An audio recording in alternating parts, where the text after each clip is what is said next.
Hello everyone! You won't believe me, but today we're going to see historical and cultural museum Sibirska from the inside. But before to start, we need to talk about some information about this building and know its history and where it's located. So, let's go! Путь дорогу держит странник через реки и пороги, где на склоне за лесочком оживают сказок строки. Мир содрогнется для врагов, варяг ведется бой богов. И когда придет весна, Русь проснется ото сна. Берег былинный за рекой, ты позови меня с собой. Там для Творца раскрыты своды сказочной тайной мира кома. Берег былинный за рекой, ты позови меня с собой. Да я помогу тебе добраться, здесь начнется новая сказка.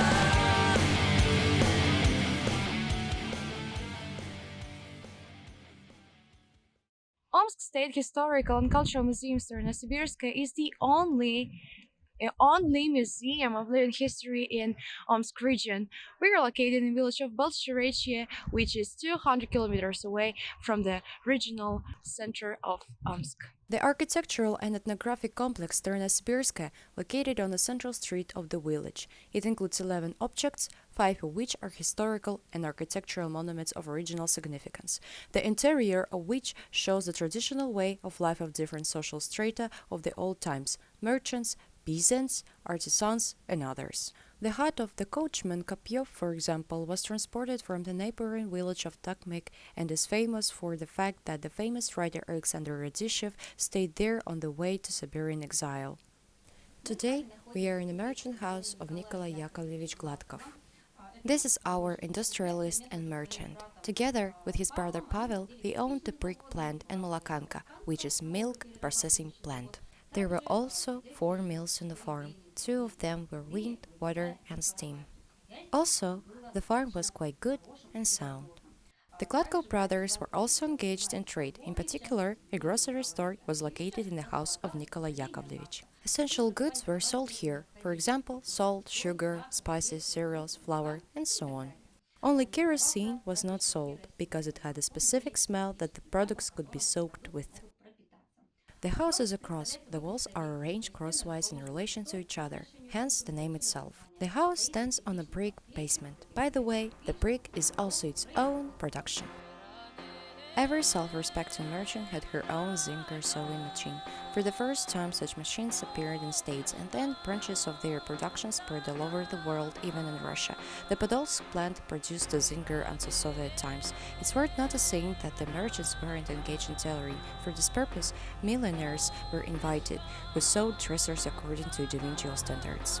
Tea was served in a samovar on a special metal tray, and a rinse aid was placed under the tap, where you could rinse your hands during tea drinking.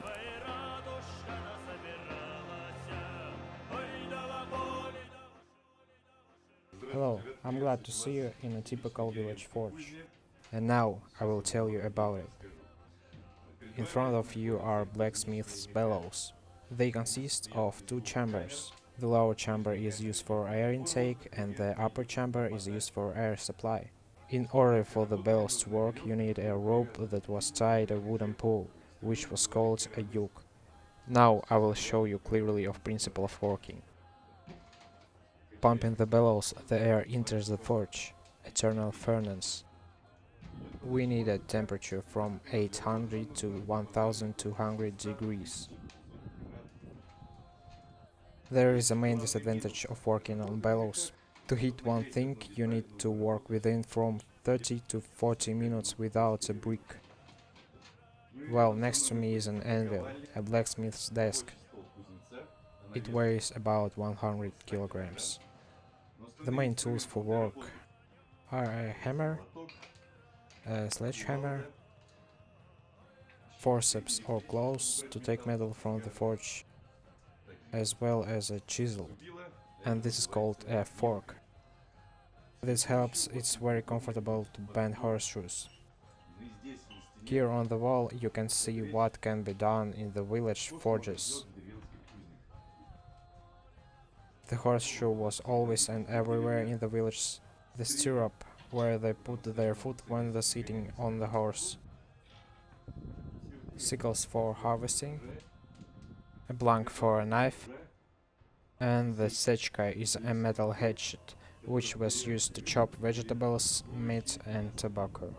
Blacksmiths also had their own traditions and customs. You can take other people's tools without asking. Knock on anvils, sit on it, and you can spit in the bellows.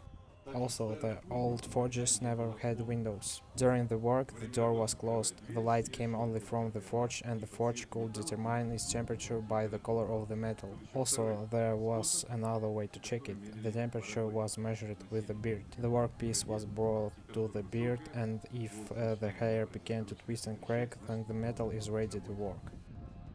Also, women in the old days were not allowed into the forge, because this is place of work for men. The women avoided the forges. The maximum they could call a blacksmith to make an order.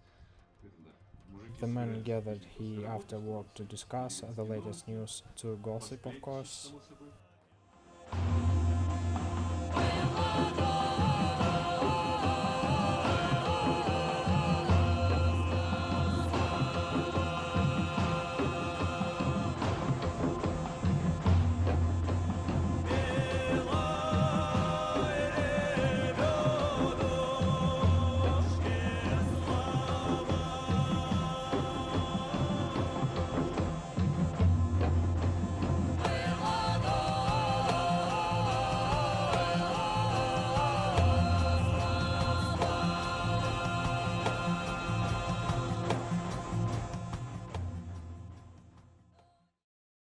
I also wanted to tell you something about Cossacks, but a picture is worth 1,000 words. Начинай.